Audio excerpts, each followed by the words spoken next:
السلام علیکم پاکستان، حمید نقیبی آپ کی خدمت میں حاضر ہے۔ ناظرین، ایک بار پھر سے بھارت کے وزیر دفاع دھمکی لگاتے ہیں کہ پہلے 1965 میں ہم لاہور پہنچ گئے تھے اور اس بار سر کریک سے ہمیں کراچی کا راستہ آتا ہے، یعنی ہم سر کریک کے ذریعے کراچی پہنچیں گے۔ ناظرین، بھارتی فوج کی ایک تاریخ ہے کہ وہ ہمیشہ چوروں اور ڈاکوؤں کی طرح ہی پاکستان میں داخل ہوئے ہیں۔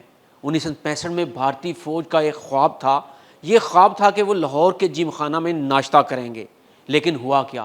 پاک فوج نے وہ خواب واہگہ کے دروازے پر ہی چکنا چور کر دیا، اور اب 2025 میں بھارت ایک نیا خواب دیکھ رہا ہے کہ وہ سر کریک سے ہوتا ہوا کراچی پہنچ جائے گا۔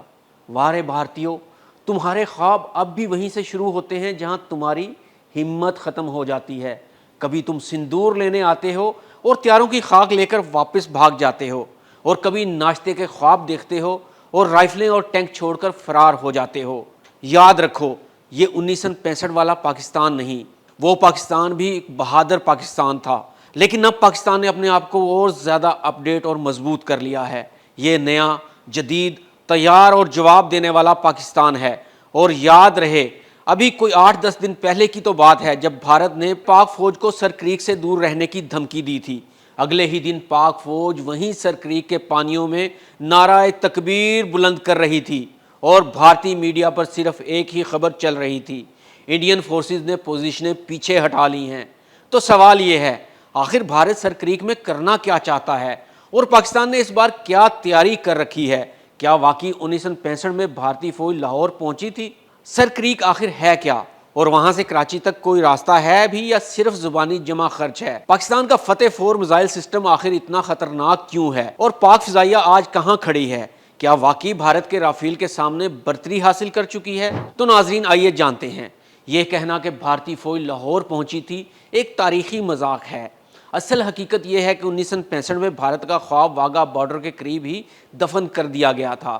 وہ جم خانہ میں ناشتہ نہیں، اپنے زخم چاٹتے ہوئے واپسی کا راستہ تلاش کر رہے تھے، اور آج پھر وہی خواب نئے نام سے دہرایا جا رہا ہے: سر کریک سے کراچی تک۔ لیکن زمینی حقیقت یہ ہے کہ سر کریک کوئی سیدھا راستہ نہیں۔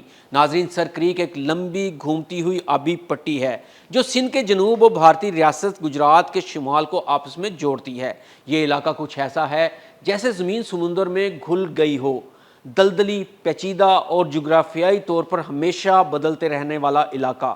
مسئلہ یہ ہے کہ برطانوی دور میں جب یہ لکیر کھینچی گئی تو ایک طرف پاکستان کہتا تھا کہ سرحد مین چینل کے مشرقی کنارے تک ہے، اور بھارت کہتا ہے کہ نہیں، مغربی کنارے تک ہے۔ نتیجہ یہ ہے کہ 100 مربع کلومیٹر سے زائد سمندری علاقہ آج بھی تنازع کا مرکز ہے۔ یہی وہ جگہ ہے جہاں چھوٹے مچھیروں کی کشتیاں کبھی غلطی سے پار چلی جاتی ہیں اور دونوں ملک ایک دوسرے کے شہریوں کو حراست میں لے لیتے ہیں، جہاں قدم رکھنا بھی خطرے سے خالی نہیں۔ اور یہ وہ جگہ ہے جہاں پاکستان کی نیوی ہر لمحہ چوکس ہے۔ گزشتہ ہفتے بھارت نے یہاں فوجی مشقوں کا اعلان کیا، نوٹم جاری کیا اور تینوں افواج کی مشترکہ سرگرمیوں کی بات کی، لیکن شاید بھارت بھول گیا یہی وہ علاقہ ہے جہاں پاکستان ہر لمحہ نظر رکھتا ہے۔ پاکستان نیوی نے اپنے نیویگیشنل نوٹس جاری کیے، یعنی پاکستان بھی تیار جاگ رہا ہے اور ہر حرکت پر نظر رکھے ہوئے ہے۔ دونوں کے نوٹم آپس میں اوور لیپ ہو چکے ہیں، مطلب خطرہ حقیقی ہے۔ آئیے دیکھتے ہیں اس بار پاکستان پہلے سے زیادہ طاقتور کیوں ہے اور کیا تیاری کر رکھی ہے۔ بھارت کے خوابوں کا جواب اب صرف الفاظ سے نہیں دیا جاتا۔ پاکستان نے حال ہی میں فتح 4 کا کامیاب تجربہ کیا۔ یہ ایک جدید، طویل فاصلے تک مار کرنے والا میزائل ہے جو دشمن کے دفاعی نظام کو دھوکہ دے سکتا ہے۔ فتح 4 ایک جدید، طویل فاصلے تک مار کرنے والا ہتھیار ہے۔ اس کی رینج 700 سے 750 کلومیٹر فی گھنٹہ ہے، اور یہ جدید نیویگیشن اور انرشیل جی پی ایس مدد شدہ گائیڈنس رکھتا ہے جس سے نشانہ ٹھیک عین ہدف پر لگاتا ہے۔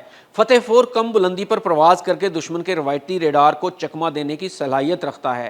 اس میں موبائل لانچرز ہوتے ہیں جو جلدی حرکت کر کے محفوظ مقام اختیار کر سکتے ہیں، اور اس کا ڈیزائن فوری جواب دینے اور اسٹریٹجک اہداف کو دور سے نشانہ بنانے پر مرکوز ہے، یعنی اگر ضرورت پیش آئے تو خطرے کو دور سے کنٹرول کرنے کی صلاحیت بھی موجود ہے۔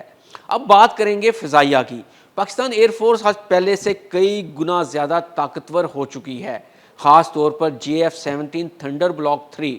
JF-17 ایک کثیر المقاصد لڑاکا طیارہ ہے جو تیز، پھرتیلا اور عملی میدان جنگ کا اہم حصہ بن چکا ہے۔ جدید ورژنز خاص طور پر بلاک 3 میں AES سے ریڈار، بہتر ایویونکس، BVR میزائل فائر کرنے کی صلاحیت، ہیلمٹ ماؤنٹڈ سسٹمز اور بہترین ڈیٹا لنک شامل ہیں جو اسے فضائی مقابلے اور زمینی حملوں دونوں میں کارگر بناتے ہیں۔ یہ طیارہ نائٹ لو ویزیبلٹی آپریشن کے قابل ہے، مختلف قسم کے ایئر ٹو ایئر اور ایئر ٹو گراؤنڈ ہتھیار برداشت کر سکتا ہے، اور مجموعی طور پر PAF کو مقابلہ کرنے، فضائی حاکمیت برقرار رکھنے اور جوابی آپریشنز انجام دینے میں خاطر خواہ سہولت دیتا ہے۔ JF-17 نے پاکستان کی فضائی سرحدوں کو فولادی دیوار بنا دیا ہے۔ بھارت کے رافیل طیارے جن پر وہ فخر کرتا ہے، اب انہی رافیل کی آنکھوں کے سامنے ہمارے JF-17 آزاد فضا میں پرواز کر رہے ہوتے ہیں۔ یہ وہی PAF ہے جو 2019 میں دشمن کے خوابوں کو ہوا میں اڑاتی نظر آئی تھی۔ اب تو ٹیکنالوجی بھی نئی، حکمت بھی نئی اور ہدف بھی واضح ہیں کہ دفاع وطن پر سب کچھ قربان ہے۔ تو اب بھارت کو فیصلہ کرنا ہے، خواب دیکھنے ہیں یا حقیقت میں جاگنا ہے۔ سر کریک سے کراچی کا راستہ صرف نقشے میں دکھایا جا سکتا ہے، حقیقت میں وہاں پاک فوج کے نعرے گونجتے ہیں۔